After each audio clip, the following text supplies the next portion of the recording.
Halo teman-teman semuanya, welcome to podcast Into the Evolution. Pada podcast Into the Evolution kali ini kita akan membawakan episode kedua.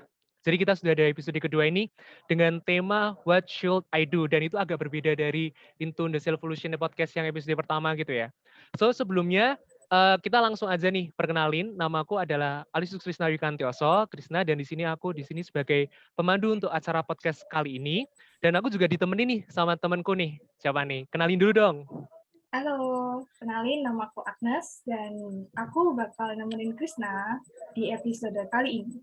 Dan jangan lupa di episode kali ini kita bakal ngobrol-ngobrol bareng siapa nih, Kris? Iya, jadi untuk podcast kita kali ini, di episode kedua ini kita kedatangan tamu nih, speakers nih. Kira-kira siapa ya, Nes ya?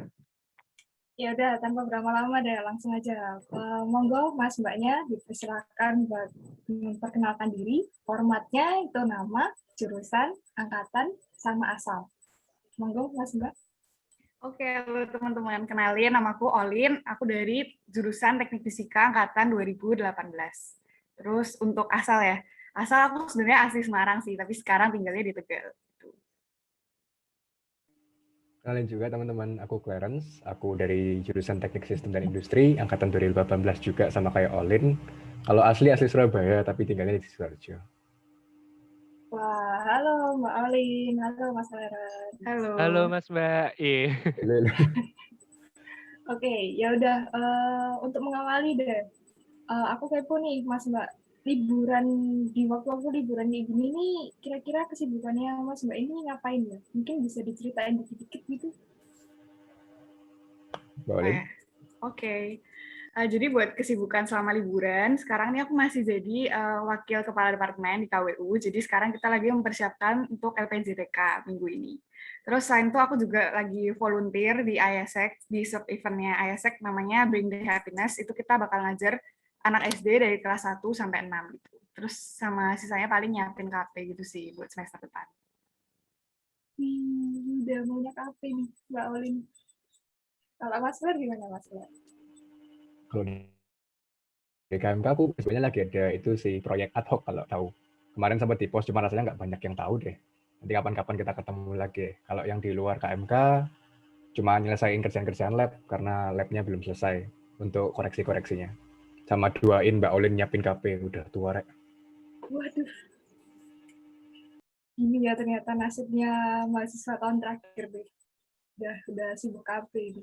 Iya, udah pada sibuk KP semua ya, berarti ya gini ya. Oke, jadi gini nih, Mas Mbak, aku kepo nih.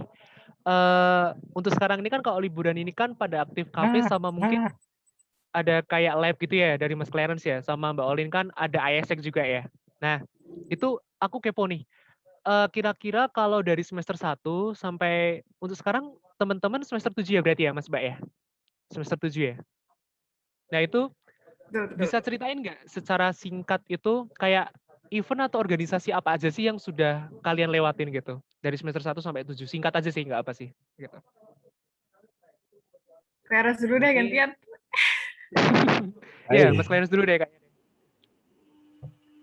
1 sampai 7. Dulu tahun-tahun awal aku lebih aktif di KMK sih. Aku juga jadi staf PSTM dulu. Terus kalau di himpunan sebenarnya nggak jadi staf. Aku cuma ikut kepanitiaan-kepanitiaan kayak big eventnya mereka atau program pengembangannya mereka itu. Kalau udah di semester-semester akhir kayak semester 5, 6 ini aku lebih fokus di lab emang. Aku nggak kemana-mana lagi. Gitu. Olin? Kalau aku sih dulu tahun pertama masih kayak adaptasi gitu ya, tapi aku juga kayak mulai ikut lomba bisnis plan gitu, nyoba-nyoba. Terus tahun kedua mulai join jadi staff di Ristek MTF, sama aku juga jadi staff KWU di KMK. Terus abis itu aku juga awalnya waktu masih offline tuh sempat ngelesin gitu sih, ngelesin privat gitu kan, tiap Sabtu sama ikut join bimbel gitu, sempat kayak setiap Rabu sama Kamis gitu kan. Itu terus habis itu tahun ketiga aku udah nggak lanjut lagi himpunannya, tapi aku lanjut jadi Wakadep KWU di KMK, sama aku nyobain jadi staff e-learning gitu di SPI, sama kayak cari-cari international exposure, kayak ikut-ikut programnya ITS.io gitu sih. Udah sih itu aja sampai sekarang. Wih, padat banget itu. Iya, banyak banget ya ini ya, Aduh. event sama organisasinya ya. Wah, gila sih. Apa nih Nes selanjutnya nih? Terus gini nih, dari yang udah di-mention itu semua tuh, aku kepo nih. Kira-kira dari semester 1 sampai sekarang ini, kira-kira ada nggak semester atau tahun yang paling berkesan nih buat Mas Mbaknya? Entah itu karena paling hektik, atau paling sibuk, paling apa ya? Kira-kira yang paling berkesan tuh yang ada nggak? Tahun keberapa kira-kira? Kalau dari aku dulu ya mungkin. Mungkin antara semester 3 ke semester keempat itu sih. Jadi waktu itu kan aku sempat cerita dikit ya, aku sempat kayak daftar internship gitu kan di sebuah company. Terus dulu aku kayak merasa pede gitu dengan CV gitu ya, soalnya ada pengalaman kayak di himpunan sama KMK gitu kan, merasa hebat gitu. Tapi terus ternyata waktu di interview itu aku dikasih tahu HR-nya kalau pengalamanku tuh kayak masih kurang gitu kan. Terus dia bilang gini, kayak nyari orang yang pinter tuh buat kita kayak gampang gitu, tapi apa yang membuat kamu lebih dari mereka. Terus padahal dari situ tuh aku ngerasa kayak udah dandusan KMK tuh udah cukup berat kan, bangun pagi jam 6 meskipun kelasnya siang, terus jaga sampai sore, malam masih harus rekap. Clarence juga tahu mungkin. Nah di situ aku sadar sih, mungkin waktu yang aku pakai itu belum maksimal gitu untuk do what matters gitu kan. Jadi kita sama-sama punya 24 jam dalam sehari, makanya kita harus make sure 24 jam itu kita alokasiin buat hal-hal yang emang benar-benar berguna buat kita. Terus dulu aku juga banyak mengeluh sih menurutku. Aku kayak sering marah-marah gitu kan. Kayak kalau di grup, kalau misalnya lagi hektik gitu.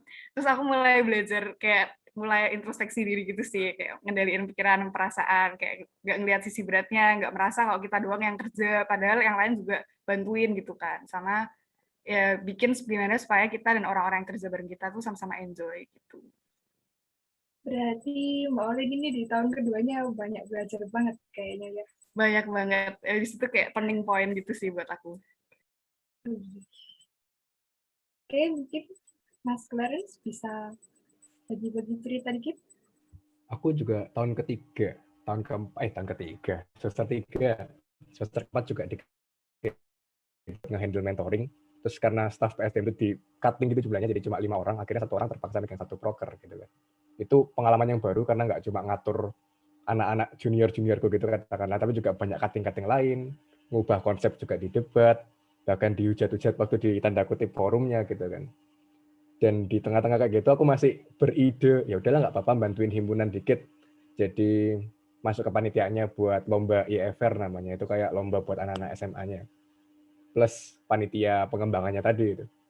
Jadi di semester 3 ini aku cuma mikir kok luar biasa ya, nggak sampai jatuh sakit gitu kan. Entah itu karena ditolongin banyak orang, entah itu karena doanya banyak orang juga. Jadi di situ aku belajar kalau emang ya emang nggak bisa lah di depan kuliah ini kita apa ya istilahnya memberatkan semua itu pada diri kita sendiri. Kita juga harus belajar percaya sama orang lain, kita juga saling bantu, saling topang. Dan puji Tuhannya juga meskipun hektik kayak gitu, IPK nggak sempat turun gitu kan. Itu yang paling penting karena dulu di SMA udah sering tuh dihujat sama, bukan dihujat sih, ditegur sama orang tua. Kalau misalkan aktif di mana-mana nanti nilainya malah turun, nggak pernah bisa ngasih prestasi akademik gitu-gitu. Itu aku senangnya di kuliah aku bisa buktiin, aku bisa balancein 2 hal itu. Gitu. Wih, keren sih.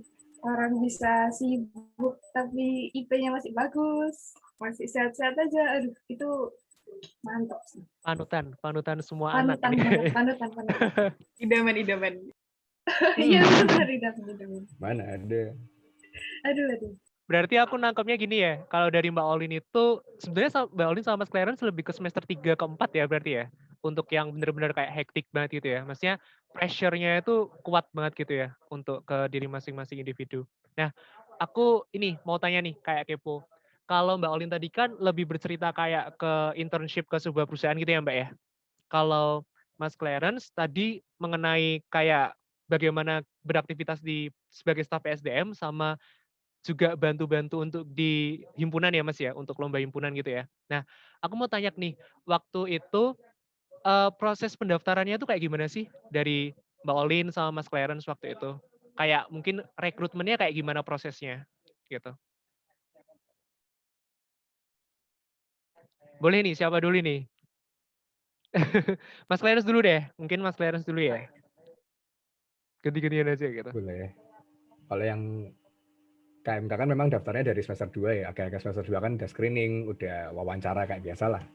Kita screening, kita wawancara, nanti kita dapat tugasnya baru di awal-awal Agustus kalau nggak salah. Itu kita baru rapat kerja, kita baru dapat tugasnya. Kalau yang di himpunan, yang bantu panitia itu, yang bantu lomba IFR itu jujur close track, karena aku di rekrutnya bukan jadi panitia yang acara yang gitu-gitu, aku jadi SC-nya, jadi steering committee, jadi itu memang beberapa select few aja. Untuk yang program pengembangan juga sama sih sebenarnya, daftar, pakai pemberkasan, screening, di upgrading, baru terakhir training buat kita bisa istilahnya turun ke lapangan secara langsung gitu. Balik. Oke, kalau dari aku sih kurang lebih mirip-mirip ya sama Clarence, kayak lab dan staff-staff sama kayak beasiswa gitu, pokoknya semuanya umum gitu loh, nggak ada yang beda banget, kayak berkas, interview, terus kadang ya beberapa kayak lab itu waktu itu ada penugasannya, kayak suruh review jurnal, terus kayak dipresentasiin. Tapi overall aku nggak merasa terbebani gitu sih, justru aku sangat menikmati proses rekrutmen. Soalnya menurut aku itu kayak apa ya, kayak menantang gitu loh, kayak exciting gitu. Ya, aku mungkin karena kompetitif gitu kali ya, jadi aku suka aja menjalani kayak proses interview, terus kayak nyobain bikin-bikin esai gitu. Gitu sih. Wih, kalau Mbak Olin malah suka proses rekrutmen Mas Glenn, gimana Mas Glenn? Nggak berani ngomong deh, kalah aku sama Mbak Olin. Lanjut. Oke. Dari yang diceritain itu, mungkin bisa diceritain juga nih, kira-kira ada nggak hambatan yang dihadapi, baik waktu mempersiapkan, kayak proses gimana caranya dapetinnya itu, ada nggak hambatan, sama mungkin setelah berhasil dapetin itu, kayak misalnya udah mengemban tanggung jawabnya, kira-kira ada nggak hambatan? Mungkin bisa Mbak Olin dulu. Oke. Kalau hambatan sebenarnya kayak selama proses rekrutmennya itu tadi overall aku enjoy gitu ya. Paling aku kayak banyak bertanya gitu sih ke orang-orang yang udah pengalaman kayak ikut rekrutmen itu sebelumnya gitu, biar mengurangi hal-hal yang tidak terduga, biar aku lebih siap gitu kan. Lebih santai juga ngejalaninnya. Terus habis itu sebenarnya kalau tugas secara general setelah aku diterima itu nggak berat sih, karena sebelum aku sign up buat itu, aku kan pasti udah make sure kalau itu bisa fit into schedule gitu kan. Terus yang bikin berat itu menurutku adalah hal-hal yang ngelibatin orang lain, kayak misalnya tiba-tiba yang kayak konflik, miskom, atau kayak nggak srek sama teammates gitu ya. Soalnya nggak cuma makan waktu buat nyelesainnya, tapi juga cukup makan pikiran dan perasaan gitu. Jadi kadang kalau lagi hektik itu aku juga aware kalau aku jadi berubah gitu sih, kayak jadi cenderung lebih emosional, lebih galak kayak gitu. Berarti hambatannya kurang lebih dari eksternal ya, dari luar ya? Iya, eksternal. Soalnya kalau internal ya pasti ada sih kalau internal, kayak kadang aku tuh kayak keras terhadap diri sendiri gitu loh, kayak suka mengkritik diri sendiri gitu ya, kayak kayak ya gitulah, kalau ada yang salah gitu terus aku ya kayaknya aku yang salah deh, kayaknya aku kayak gini gitu, atau males gitu ya terutama, dan sering lupa. Tapi seiring berjalannya waktu aku kayak belajar untuk ngakalin itu sih gitu. Oke, dilanjut mungkin Mas Brad gimana? Kalau rekrutmen sebenarnya paling susah malah bukan yang kesibukan-kesibukan tadi, yang kesibukan laboratorium yang malah lebih susah rekrutmennya. Itu kan panjang ya, 1 semester. Dan juga kita harus belajar banyak hal baru, dan nggak ada yang bisa kita tanya-tanyain gitu, karena yang jadi atlet nggak mungkin kita tanyain, dan yang gagal di pemilihan nggak mungkin ngasih tahu gitu kan, nggak mungkin bocorin. Jadi benar-benar belajar dari nol, dan menarik sih. Itu jadi membuka wawasan, jadi aku lebih paham jurusanku setelah belajar untuk lab ini gitu kan. Dan ya semakin jatuh cinta sama labnya gitu ceritanya. Tapi kalau pas jalanin, paling susah aku bilang ya waktu mentoring kemarin itu, karena kan itu mengepalai banyak orang ceritanya. Dan mentor itu kan ada banyak macam sifatnya, banyak macam kebutuhannya, kesibukannya. Jadi bener-bener Senin sampai Rabu itu bener-bener kemakan buat mentoring itu doang lah ceritanya. Bahkan tugas-tugas banyak yang ketinggalan gitu-gitu kan.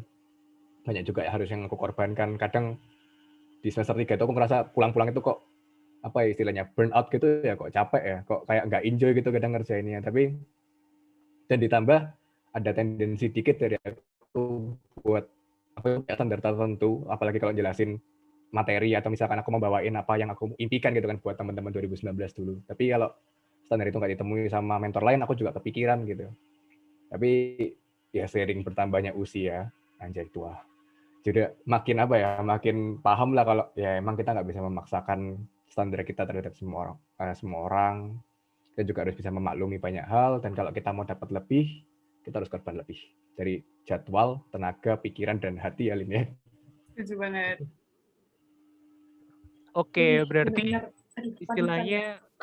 istilahnya dari apa namanya, semua pengalaman yang sudah didapat dari Mas Clearance sama Mbak Olin itu tetap ada hambatan ya, entah itu eksternal, internal ya. Itu bahkan pun hambatannya pun ada saat berproses mendapatkan posisi itu dan juga saat mengemban posisi itu ya, of course ya. Nah, gini nih, tadi cukup keras ya mungkin dari penjelasan Mas Clarence ya, terutama yang kayak semisal kayak nge-burnout. Mungkin Mbak Olin juga pernah ngerasain kayak gitu ya Mbak ya? Maksudnya kayak waktu pulang gitu kayak capek, letih gitu ya. Nah, ini aku kepo nih, waktu itu Mas Clarence sama Mbak Olin itu solusinya apa sih? Maksudnya metode apa? Lalu kayak istilahnya kayak menggunakan platform apa gitu? Bagaimana cara kalian itu bisa istilahnya mengatur semua itu menjadi sebuah apa ya, teratur gitu ya, dan bisa dijalankan oleh Mas Mbak. Itu boleh cerita nggak waktu itu? Siapa dulu nih? Aku dulu. Boleh? Oke, cara aku survive itu aku kayak banyak itu sih refleksi kayak mengenali diri sendiri gitu. Jadi kalau misalnya aku kerasa, tadi kan aku bilang ya, aku kayak cenderung emosi kalau lagi hektik gitu. Jadi aku mulai kayak aware gitu, kalau misalnya deket-deket aku mulai emosi, aku mending kayak kerjain yang lain dulu supaya sampai kepalanya dingin, terus baru kayak komunikasiin setelah kepala aku dingin gitu ke orang lain. Karena kalau kita marah ke orang, gitu ya, hubungan kita sama orang itu tuh bakal kedepannya kayak canggung gitu lah, atau sungkan orangnya. Dan aku nggak mau itu terjadi. Makanya aku berusaha kayak dinginin kepala dulu, baru ngomong langsung baik-baik. Terus kalau udah seharian dari pagi melek ini, kayak tadi Clarence bilang, pulang kan burnout gitu ya. Aku tuh juga tahu kalau misalnya aku setelah jam 10 malam ke atas, itu tuh aku udah gak bisa mikir gitu sebenarnya. Kalau dari siangnya udah melek terus gitu ya. Kan soalnya kalau siangnya tidur gitu kan. Jadi jadwal tuh aku susun supaya nggak melebihi jam 10 itu, jam malamku gitu ya. Terus karena aku orangnya juga perupa, aku juga catat semua deadline dan rapat gitu, kayak jam berapa jam berapa. Terus kan nanti kelihatan tuh void-voidnya, kayak ada jam yang kosong-kosong gitu. Nah itu aku juga tulis di jam-jam itu aku harus ngerjain apa. Karena kalau aku nggak tahu ada apa yang harus dikerjain, itu waktu jam kosong tuh aku pasti kayak cuma tiduran, HP-an kayak gitu loh. Makanya aku harus mastiin aku punya cukup waktu untuk kerjain semuanya, dan itu membantu aku buat fokus gitu sih waktu jam itu. Jadi di jam yang kosong itu aku harus fokus ngerjain tugas kuliah misalnya, dan itu kita harus pinter estimasi juga, kira-kira 2 jam cukup nggak nih ngerjain tugas yang ini kayak gitu. Jadi pinter estimasi waktu, sama itu tadi sih, setelah aku punya jadwal semuanya tuh aku jadi bisa lebih fokus, karena aku tahu aku bakal ada waktu buat mikirin KWU atau mikirin yang ristek atau mikirin buat lomba gitu loh. Jadi nanti ada waktunya lah, aku nggak usah mikirin itu dulu sekarang kayak gitu. Terus ya itu tadi sih, kalau buat me time, aku kalau lagi hektik-hektiknya aku belajar buat appreciate little things gitu sih. Jadi kayak makan, mandi, aku anggap sebagai me time. Atau kayak malam gitu sih, setelah jam malam tuh aku kayak sempetin buat baca novel gitu. Aku kan suka baca kayak gitu sih. Wih, berarti intinya itu kita harus refleksi dulu ya, Mbak. Harus tahu dulu diri kita gimana. Kalau Mbak Olin tadi kan karena pikirannya lagi capek gitu, makanya didinginin dulu. Terus Iya. bikin to-do list. Oke. Mungkin bisa Mas Claire? Kalau buat ngatur keseharian, aku sama kayak Olin, aku bukan beride ya, itu sebenarnya inspirasi dari cutting lain juga. Banyak cutting itu aku lihat kalau setiap rapat, setiap ada forum, setiap ada kegiatan itu dia selalu bawa satu notes kecil gitu kan. Dan aku selalu penasaran, ini apaan kok ada kebiasaan bawa notes ini kemana-mana gitu. Aku kadang bukain notes mereka, isinya random sih sebenarnya. Tapi yang aku dapat bagus itu adalah, ada kadang orang-orang tuh nulis to-do list sama kayak Mbak Olin. Jadi misalkan aku tahu besok hariku bakal hektik, aku bakal bikin to-do list tadi. Biar aku sama kayak Mbak Olin juga tahu ada nggak waktu kosong buat sekedar istirahat dulu atau mungkin ngerjain hal-hal khusus gitu kan. Ya, kalau memang, dan aku doyan gitu nyentangin kalau udah selesai kan. Kalau besoknya aku udah ngerjain sampai di milestone itu, nyentang terus satisfying gitu. Puas banget ya. Ya kan, udah kelar satu gitu. Benar. Oke. Gitu kan. Itu buat ngatur jadwal. Tapi ya gimana pun ngatur jadwal, kita pasti adalah namanya capek, dan namanya tetap ya udah sampai di ambang batas sudah capek gitu. Kalau aku nyadar Kalau aku lagi capek, terus aku sendirian gitu, biasanya mikirnya aneh-aneh kemana-mana, terus malah kayak membebani diri sendiri gitu kan. Aku kalau udah kerasa kayak gitu, dan kerasa tanda kutip kesepian, karena dulu semester 3 juga jomblo kan, itu pasti aku lari ke apartemennya temanku gitu. Aku tidur bareng dia, atau kita ngobrol. Temenku cowok loh ya, bukan cewek. Sumpah, cowok. Kita ya Oke, sekedar, Claire. Hampir salah paham ya, hampir salah paham. ya, sebelum Oke, salah lanjut, paham. lanjut. Ya kita sekedar, ya udahlah kita ngobrol-ngobrol bareng. Kadang kita nugas bareng itu di apartemen dia, tapi kan at least barengnya tadi loh, biar nggak stres. Gitu. Kalau di semester gini karena udah online ya, minimal on Discord supaya kalau kita sendirian pun nggak kerasa benar-benar sendirian. Gitu sama mereka. Oke. Berarti ini aku tangkapnya gini nih. Berarti cara kita mengenal diri kita sendiri itu penting ya ternyata ya. Maksudnya contoh aja dari Mas Clarence sama Mbak Olin itu kayak gimana caranya kita tuh kayak ngelis to do list kayak dari jam segini sampai jam segini itu udah kayak maksimal gitu loh. Maksudnya kayak ini adalah waktu optimal aku bisa bekerja, terus habis itu nggak lupa untuk me time kan pada akhirnya kan. Wah keren sih. Ini juga termasuk apa ya istilahnya ya, hal baru juga sih bagiku sendiri kayak ternyata untuk mengenal diri sendiri itu penting banget gitu ya ternyata ya. Keren sih, Iya, buat aku keren. juga nih, Chris. Kamu kira-kira udah mengenal diri sendiri belum, Chris? Belum, samsek belum. Waduh, harus dimulai itu. Udah tahun ke berapa ini? Tahun ketiga loh. Iya, tahun ketiga gitu ya. Padahal Mas Clarence sama Mbak Olin tadi udah mulai di tahun kedua ya gitu ya. Maksudnya semester 3, semester 4 itu ya. Seperti itu. Oke, ini lanjutnya apalagi nih Nes nih? Nggak kerasa loh, udah berapa menit ini kita ngobrol. Udah lumayan banyak. Oh iya, udah lama juga ya. Iya, udah lumayan banyak nih Kak ya. Nah, ya udah deh. Sebelum nyampe di ujung podcast, boleh dong dari Mas Mbaknya, mungkin ada apa ya tips dan trik itu yang bisa dibagiin buat teman-teman KMK mungkin yang khususnya buat yang semester depan bakal berencana buat berkegiatan, entah itu di departemennya atau di KMK atau di luar ITS bahkan. Mungkin bisa dibagiin tips-triknya. Aku dulu nih. Oke. Buat teman-teman yang masih tahun pertama, tahun kedua, menurut aku jangan takut buat nyoba-nyoba gitu. Semakin kamu nggak tahu kamu mau kemana, justru semakin banyak kita harus coba-coba dan banyak-banyak tanya gitu ke orang lain. Terus seiring jalannya waktu, nanti kamu bakal mulai bisa eliminate hal-hal yang nggak cocok buat kamu. Mulai tahu ternyata kamu nggak suka kayak ini. Ternyata kamu sebenarnya cocoknya kalau kerja dengan gaya seperti ini, kayak gitu. Terus kita juga nanti bakal seiring berjalannya waktu merasa makin dewasa sendiri, kayak setelah ketemu banyak orang kita tahu cara handle orang macam kayak gini gimana, cara handle orang seperti ini gimana, kayak gitu. Terus yang paling penting menurutku ini sih, sambat menurutku itu sehat ya. Jadi justru jangan dipendem, tapi sambat ke orang-orang yang mau mengerti kamu gitu, yang nggak bakal ngejudge kamu sebagai orang yang malas karena kamu sambat gitu ya. Bukan kayak lemah nih banyak sambat gitu, enggak, tapi mereka yang mau kayak oke, nggak apa-apa, cerita aja, kayak semangat lagi gitu. Itu aja sih paling. Oh, sama ini mungkin tahu kapasitas diri sendiri sih, jangan terbebani sama teman-teman yang aktif di mana-mana gitu, tapi kita sendiri akhirnya nggak bisa keep up, terus akhirnya malah keteteran, malah tanggung jawabnya kayak kelepas gitu semuanya. Jadi lebih baik kayak kalian fokus di satu atau dua hal, tapi kalian sungguh-sungguh present di situ gitu, kayak benar-benar. Iya, benar banget nih, Pak Olin. Aduh, relate banget nih. Biasanya kan kita udah secara nggak langsung tuh bandingin diri sendiri kan, berkaca dari orang lain biasanya. Aduh, merasa, aduh aku kurang ini, aku kurang itu. Aduh, relate. Ya. Terus, Mas Leren mungkin tips triknya?